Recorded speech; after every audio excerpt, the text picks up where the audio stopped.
Dice Mateo 26, verso 36, de la manera siguiente: entonces llegó Jesús con ellos a un lugar que se llama Getsemaní, y dijo a sus discípulos: sentaos aquí, entre tanto que voy allí y oro. Y tomando a Pedro y a los dos hijos de Zebedeo, comenzó a entristecerse y a angustiarse en gran manera. Entonces Jesús les dijo: mi alma está muy triste hasta la muerte, quedaos aquí y velad conmigo.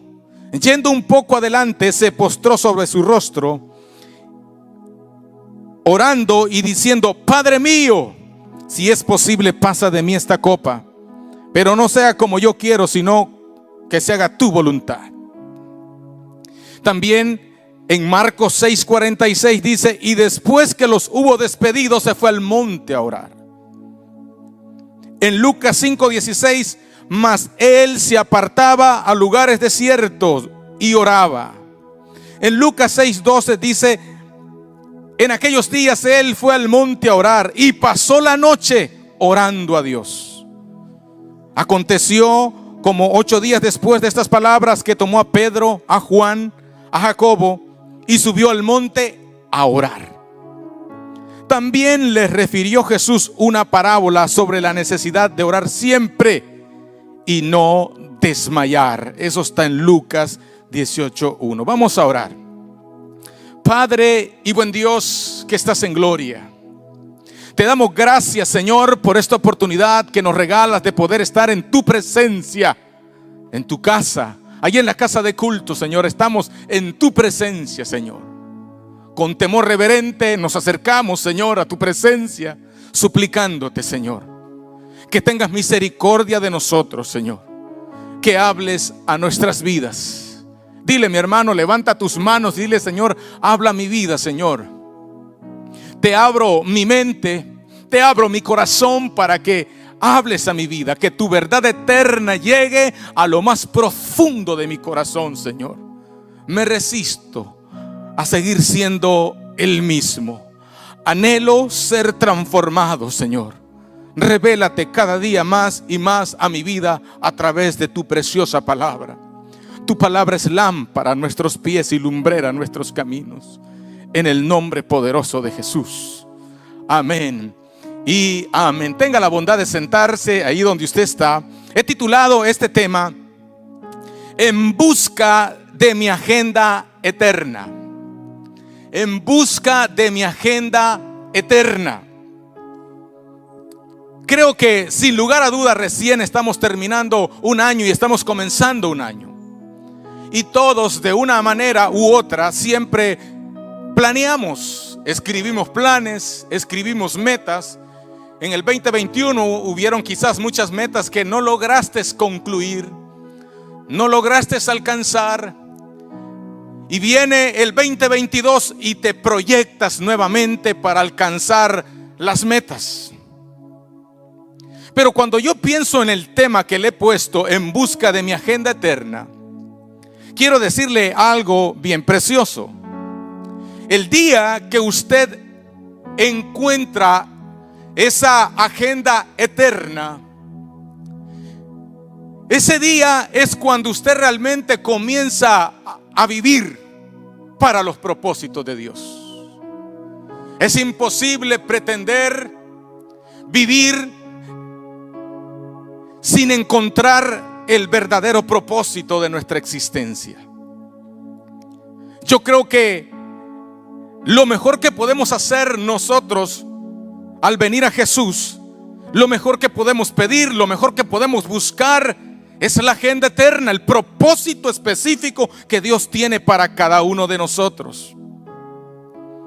Y el día que usted lo encuentra, ese día realmente usted está listo para vivir y está listo para morir con satisfacción, sin miedo a nada. El día que logramos encontrar esa agenda, esa asignación para nosotros, ese día la envidia se va de tu casa, la envidia sale de tu corazón. Y dejamos de ser peleoneros, de andar anhelando lo que otro tiene.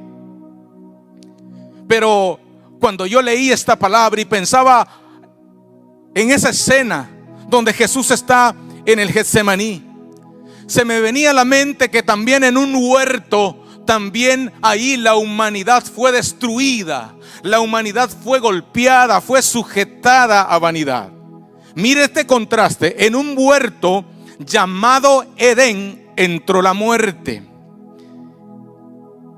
y en un huerto llamado Getsemaní entró la vida para la gloria de Dios. Bendita noticia más maravillosa. Quiero mencionarles que la palabra Edén significa delicia. Significa delicia. Y la palabra Getsemaní es prensa de aceite. Es donde de los olivos los trituraban, los presionaban para sacar diferentes tipos de aceite. En un lugar, ¿por qué le llamaban al Edén delicia? Porque en el Edén, hermanos amados, realmente estaba coronado de perfección. Estaba un hombre y una mujer hechos de un Dios perfecto, y ellos se encontraban en un nivel de santidad maravilloso. Por eso dice que Edén significa delicia. Era un deleite, había presencia de Dios, había comunión con Dios, había santidad, había obediencia, había todo lo que escasea en estos tiempos. Pero me encanta que cuando aparece Cristo, también viene a un huerto, pero viene a arreglar algo, viene a libertar al cautivo. Es impresionante, hermano amado, porque Romanos 8:20 dice que la humanidad entera fue sujetada a vanidad, fue sujetada al pecado, la humanidad entera ahí en el huerto. Y cuando yo pienso en el huerto del Edén, cuando yo pienso en el Getsemaní, digo yo, qué contraste. En un lugar, Adán tiene el privilegio de estar en un lugar llamado delicia, deleite, perfección. Pero el segundo Adán, nuestro Señor Jesucristo, aparece no en un lugar fino, no en un lugar de delicias, en un lugar de angustia, de tristeza y de dolor. Cuando yo pienso en esta palabra, en la actualidad, muchos quieren ser grandes cantantes, muchos quieren ser grandes predicadores, muchos quieren ser grandes economistas, quieren ser grandes en todas las áreas, quieren ser exitosos, pero casi nadie quiere ser prensado. Casi nadie quiere entrar a ese proceso divino, esa manera tan linda que Dios tiene para sacar lo mejor en esta sociedad, lo mejor de nosotros. Lo mejor de Jesucristo salió ahí en el Getsemaní. El éxito no es malo, hermanos. El éxito no es malo. El mayor interesado para que usted y yo seamos exitosos es Dios. Créalo. La Biblia dice que fuimos diseñados, fuimos creados para señorear, para gobernar. A Dios no le conviene que yo y usted seamos un fracasado. No le conviene. El mayor interesado en que usted sea exitoso en todas las áreas de la vida es Dios.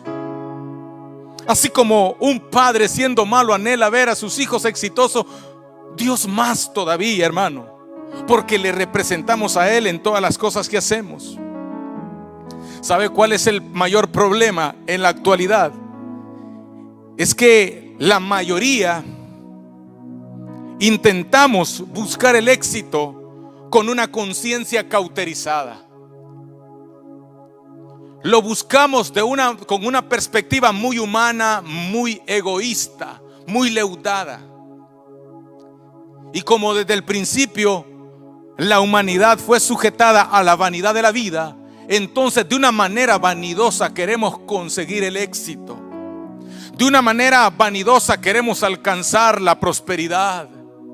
Queremos llegar a ser grandes hombres, grandes personalidades. Queremos enriquecernos de una manera muy vanidosa. Y uno tiene que tener cuidado porque Dios tiene una manera bonita de darte todo lo que Dios tiene para ti. Por esa razón es que fracasamos constantemente. Llegamos a finalizar un año y evaluamos y nos damos cuenta de que no hemos avanzado mucho. Y que seguimos fracasando. Y seguimos fracasando. Seguimos fracasando. Seguimos fracasando. Seguimos fracasando. Y terminamos frustrados. Es más, muchos de ustedes quizás dicen: men, yo tengo 10, 15, 20 años y no veo la luz del sol. No veo prosperidad en mi vida. No veo un avance en todos los proyectos que tengo. Siempre termino mal. ¿Por qué, hermanos amados? Porque tratamos de conseguirlos por nuestras propias fuerzas. Todo lo que Dios tiene reservado para ti, no tienes que forzarlo, no tienes que presionarlo. Solo tienes que venir y recibirlo. Pero antes de eso necesitamos humillarnos delante de Dios y reconocer de que sin Él nada somos. Cuando yo medito en esta palabra, hermano, evalúo mi vida, hermano. Seamos sinceros. ¿Actualmente usted se encuentra satisfecho? ¿Está satisfecho usted con su participación como esposo, como esposa, como padre, como hijo, como empresario, como un siervo de Dios? ¿Usted está satisfecho? Si evaluamos esa tarea que Dios te puso a hacer tan preciosa, de edificar vidas, ¿te sientes realmente satisfecho, hermano? Hablemos con honestidad. La mayoría nos daríamos cuenta, hermanos amados, de que nos encontramos batallando, fracasando, año tras año, fracasando. Y si llegan a nuestro hogar y le preguntan a la esposa si somos buenos esposos, también habría decepción. Si le preguntan a nuestros hijos si somos buenos padres, también habría decepción. ¿Por qué? ¿Por qué seguir fracasando cuando nuestro Señor Jesucristo nos modeló la única manera de ser exitoso en esta tierra? En esta maravillosa historia que nosotros hemos leído esta noche, Jesús comparte uno de los secretos más grandes del éxito de Jesús. Uno de los secretos que ha inspirado a tantos escritores a escribir libros, enciclopedia, miles, millones de escritos por la vida de este gran hombre exitoso, Rey de reyes y Señor de señores. Y ¿sabe qué es lo más lindo? Que Él también quiere que usted y yo seamos exitosos, pero a la manera de Él, no forzando el éxito, no forzando. En la actualidad la gente viene y se arruinan tanto, se afanan tanto por querer tener una casa, que dejan de servirle al Señor, porque el servicio a Dios se le hace una carga, y se van y agarran 3 trabajos. Tienen la casa y luego se les puede destruir la familia. Lo hemos visto muchas veces. Pero Dios nos da un secreto. ¿Y sabe cuál es el secreto? La oración.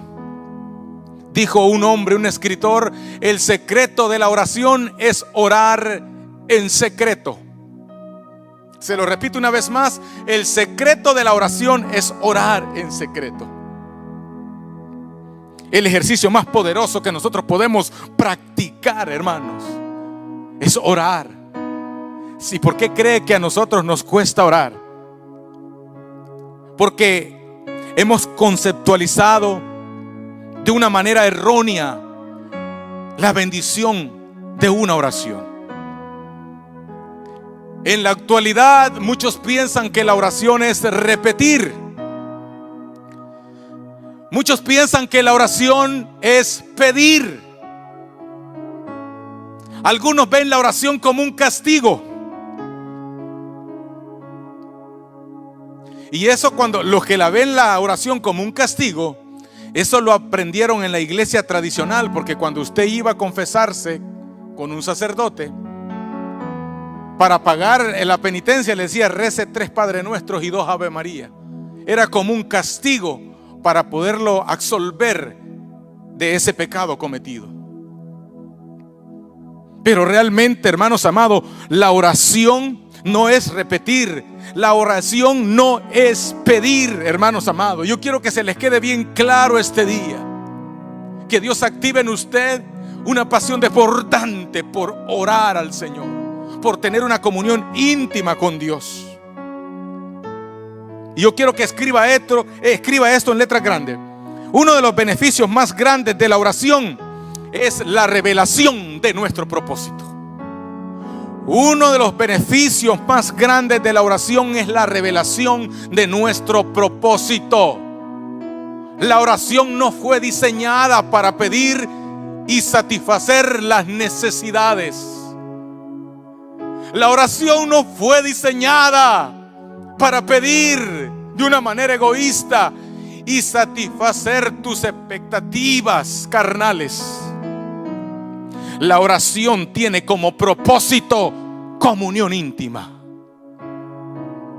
Luego que haya comunión íntima, entonces realmente el reino de Dios llega. Cuando la Biblia dice buscar el reino de Dios y su justicia, ¿a qué se refiere? A que busques primero los propósitos de Dios, los planes de Dios, la agenda de Dios. Dice buscar el reino de Dios y su justicia, y lo demás vendrá por añadidura. En la actualidad la gente anda detrás de la añadidura, y eso es muy lamentable. Cuando hablamos del reino, estamos hablando de la agenda eterna de Dios, de su propósito específico para cada uno de nosotros. Me encanta, hermanos amados, la perspectiva de Jesús acerca de la oración. Para Jesús, la oración se apodera de lo eterno. Repítase esta frase todos los días hasta que se active en usted una pasión desbordante por orar. La oración se apodera de lo eterno. Ningún hombre es más grande que su vida de oración. Reinos enteros fueron estremecidos por hombres de oración. ¿Por qué? Porque se activan, ahí hay 2 requisitos importantes que se adquieren en la oración: visión y pasión. Y ambas son encendidas en una vida de oración. Pero no estamos hablando de tu visión. No estoy hablando de tus planes, no estoy hablando de tus metas. Estoy hablando de las metas de Dios, de los planes de Dios, de la agenda de Dios para cada uno de nosotros. Me encanta, hermano. Jesús, hermano, si usted lo ve, no le voy a leer nuevamente todos los textos, pero él dice que estaba angustiado y le decía a los discípulos: velad conmigo. Iba por allá angustiado y volvía a orar, y lo encontraban por allá orando, y se apartaba a las montañas solo orando, clamando. Lo que más le enseñó él a sus discípulos fue a orar. Y me encanta, hermano amado, porque Jesús, al entrar en esta prensa, al ser triturado, hermano, Jesús estaba respondiendo a una agenda eterna. Jesús estaba respondiendo a tu salvación, a tu restauración, a la libertad de tu pecado. Él quería libertarte. Jesús no estaba solamente pensando en su propia agenda. Estaba pensando, ahí estaban, hermanos, en esas lágrimas, en esa oración, ahí estaba tu nombre, ahí estaba tu familia. Y por eso es que hoy estás aquí sentado, vestido en tu juicio cabal, sirviéndole al Señor. No es una casualidad. Tu salvación fue gestada en un Getsemaní, en un lugar de agonía, en un lugar de presión. Yo alabo a Dios por ese sacrificio tan lindo, hermano. Jesús fue más conocido por un hombre de oración que por un gran teólogo. Si usted hace una diferencia entre Jesús y el apóstol Pablo, rapidito acomodamos a Pablo en la línea de los teólogos y eruditos de los tiempos, ¿sí o no? Como un gran maestro de la ley. Pero cuando usted piensa en Jesús, piensa más en un hombre misericordioso, en un hombre justo, en un hombre santo, en un hombre obediente, un hombre sometido a una agenda eterna. Pero pensamos más en un hombre que es un hombre de oración. Es más, Jesús vivió orando y murió orando por ti. Jesús, en toda su trayectoria, cuando salió a su ministerio en esos 3 años, usted lo va a ver siempre orando, pero se despidió en la cruz orando por nosotros cuando Él decía: Padre, perdónalos porque no saben lo que hacen. Es algo impresionante, hermano. Quiero mencionarles un poco, hermano, acerca de la visión clara de nuestro propósito. La tiene Dios. La visión clara de nuestro propósito la tiene Dios. Lamentablemente, muchos hermanos amados no les gusta pasar el proceso. Mencióneme a un discípulo que no haya pasado por esa prensa. No hay ninguno. Toditos, Jesús y sus 12 discípulos, todos pasaron por esa prensa, y por eso vivieron para el propósito de Dios y murieron cumpliendo su propósito, la agenda eterna para ellos. Hermanos, meditemos. La visión clara de nuestro propósito la tiene Dios, y ya dejó el medio. Yo creo que es tiempo de que nosotros hay que crear un Getsemaní en nuestras casas. ¿Qué tal si comienzas a llevarle esta palabra linda a tus hijos? Y para que ellos no estén batallando con su identidad, con su propósito, puedan ellos con seguridad decir: yo nací para esto y punto. Voy a vivir por esta causa. Cuando alguien no entra a esta universidad, porque para mí el Getsemaní es la universidad teológica más poderosa, que saca los mejores ministros. Se lo repito una vez más: el Getsemaní es la universidad teológica más poderosa que ha sacado los mejores ministros de todos los tiempos. No le quito méritos a los institutos bíblicos, pero si usted va a un instituto bíblico y no se inscribe en un Getsemaní continuo, cuando vaya a la práctica se va a dar cuenta de que somos llamados a sufrir, somos llamados a padecer, somos llamados a ser pacientes, y que constantemente Dios nos pone en esa prensa.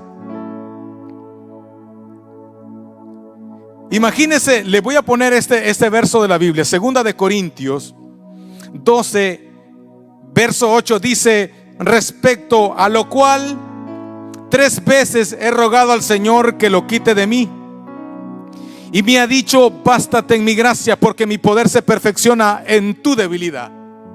El gran apóstol Pablo, aquel hombre que fue hasta el tercer cielo, que escribió casi más de la mitad del Nuevo Testamento, que tuvo experiencias sublimes, fue hasta el tercer cielo. Imagínense qué clase de privilegio.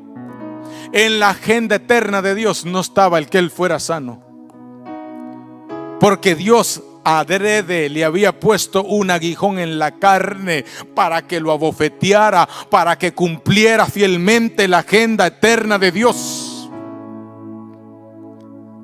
O sea que el plan de Dios no era tenerlo enfermo.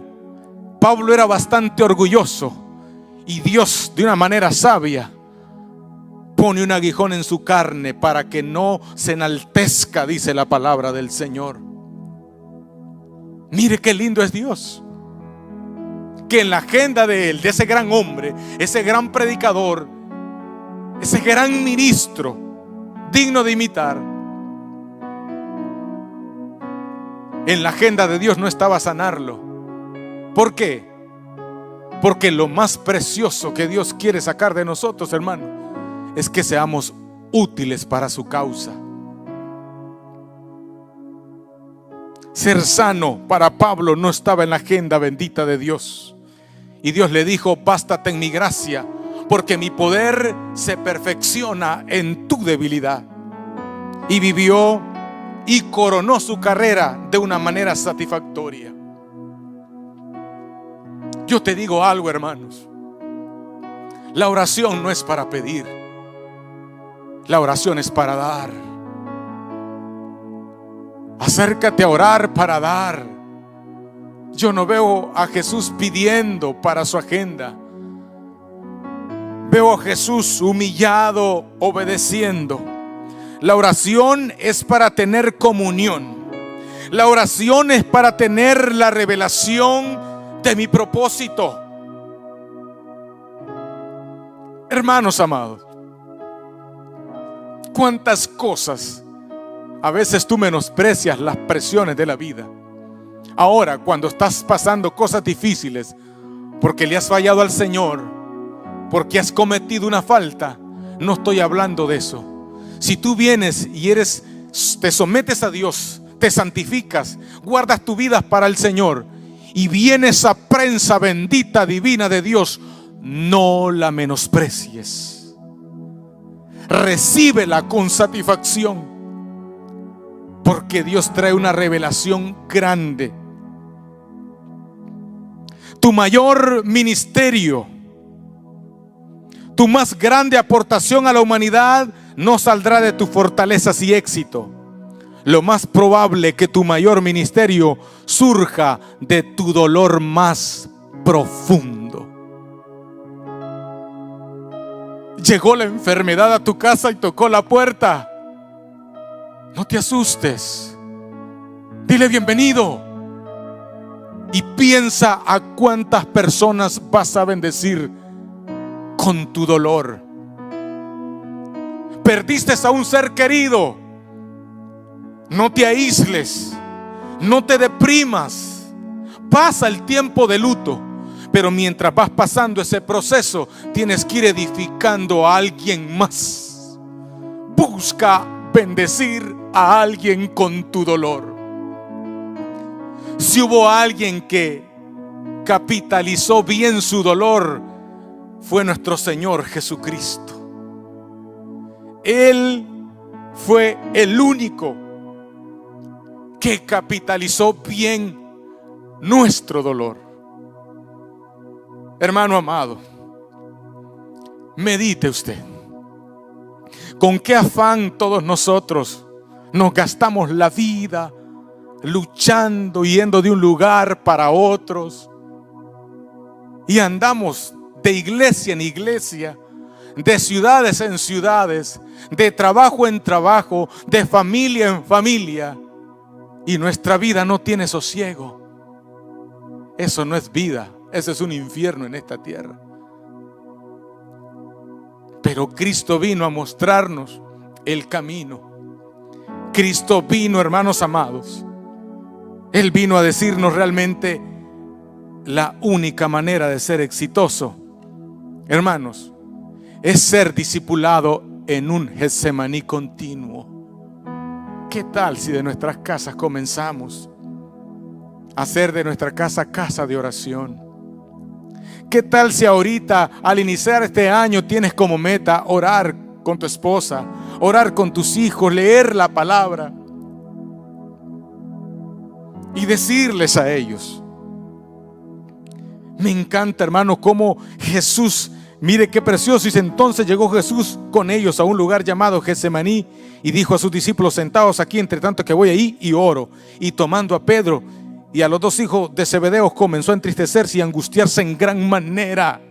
Pero era una angustia gloriosa, una angustia que da vida. No inicies este 2022 sin tener en tu agenda un tiempo no negociable de oración, hermano. En la actualidad como ministros, como supervisores, como líderes, como servidores. Ya creemos que es normal fracasar. Llega cada año y fracasamos y seguimos lo mismo. No, esa no es la voluntad de Dios. Me recuerdo, hermanos, cuando a la edad de 14 años me detectaron una enfermedad incurable. Y orando al Señor a los 22 años aquí en Estados Unidos, me di cuenta que en la agenda eterna de Dios, yo pensaba que esa enfermedad me iba a matar. Yo pensaba que esa enfermedad me iba a matar. Los médicos me decían, no tiene cura. Pero bendito Dios, que en su agenda eterna Él estaba planeando, tenía planeado un milagro sobrenatural. Muchos médicos me dijeron, eso no tiene cura. Jamás la persona puede ser curada de eso. Pero la oración se apodera de lo eterno. Cuando llegué a mi primer trabajo en este lugar, barriendo con una escoba en la construcción, alguien se drogaba y andaba con planes de divorcio, de pleito, con pensamientos suicidas sobre la familia. Y me le acerqué a él, le hablé de Cristo, le presenté el plan de salvación. Y me recuerdo que este muchacho me dice, ¿qué me vas a hablar de mí si yo nací en un hogar cristiano? Y yo le dije, pero Cristo no ha nacido en tu vida, arrepiéntete. Y se enojó al principio y luego me dijo, tiene razón. Se arrepintió. ¿Y sabe a dónde se encendió una pasión linda en él y en mí? En una montaña donde él se drogaba. En una montaña donde él se drogaba, me dijo, venga, lo voy a llevar, hermano, no se asuste.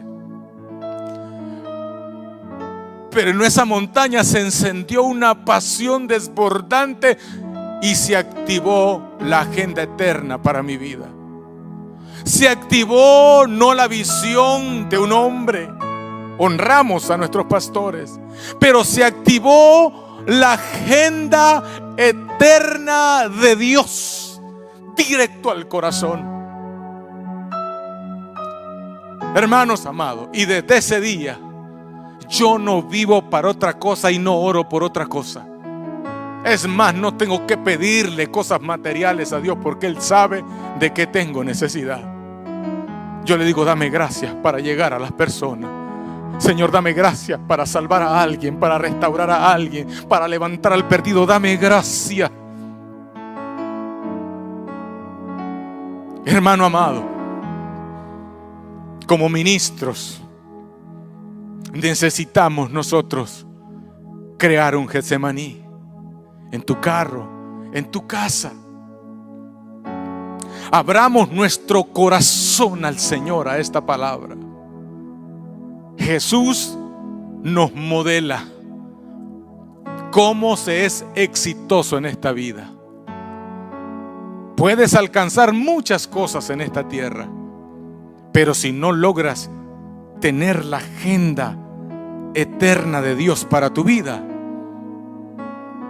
considérate el hombre más fracasado de toda esta humanidad.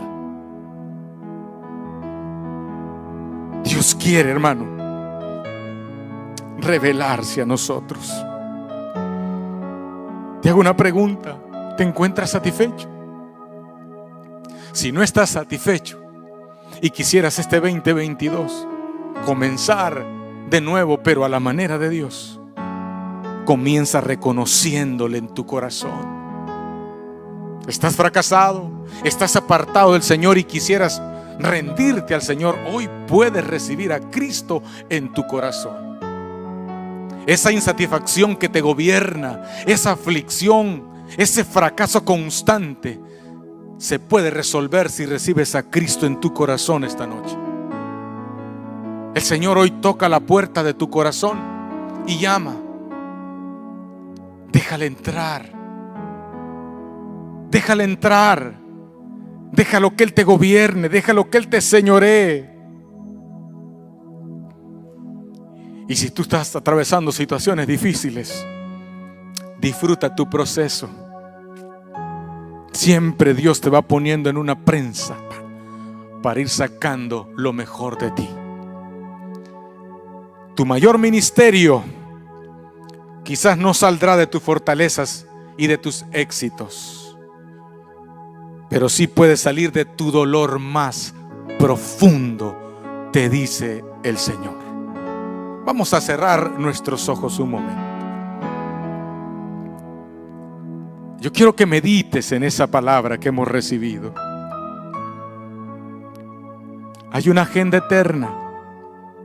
Si conoces ese propósito, si no, en esta ocasión tú puedes rendirte al Señor con todo el corazón. Si tú no te has entregado a Cristo y quisieras hacerlo por primera vez, repite conmigo esta oración. Padre y buen Dios que estás en gloria, vengo delante de ti reconociendo que soy un pecador y que necesito tu perdón. Perdóname, límpiame con tu sangre preciosa. Señor, te suplico que tengas misericordia de mí, Señor. En esta noche te abro mi corazón. Te recibo ahora como mi único y suficiente Salvador para mi vida. Señor, lléname de tu Espíritu Santo, Señor, para serte fiel todos los días de mi vida. En el nombre poderoso de Jesús. Amén.